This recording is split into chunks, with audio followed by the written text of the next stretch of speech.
Hi అండి, ఈరోజు వీడియోలో పుదీనా చట్నీ చేసుకుందాం.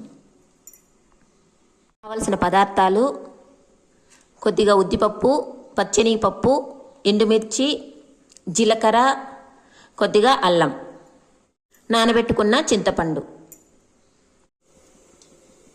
స్టవ్ ఆన్ చేసి పెనం పెట్టుకొని ఆయిల్ వేసుకుందాం. ఆయిల్లో వీటన్నిటినీ వేయించుకుందాం.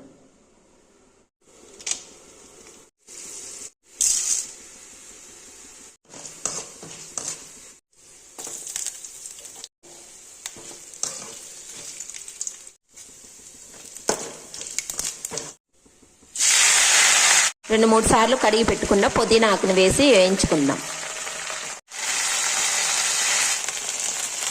వీటన్నిటిని మిక్సీ పట్టుకుందాం. గింజలన్నీ ఒకసారి నలిగిన తర్వాత వేయించి పెట్టుకున్న పుదీనా వేసి కొంచెం ఉప్పు వేసి మిక్సీ పట్టుకుందాం. అంతేనండి, పుదీనా చట్నీ రెడీ.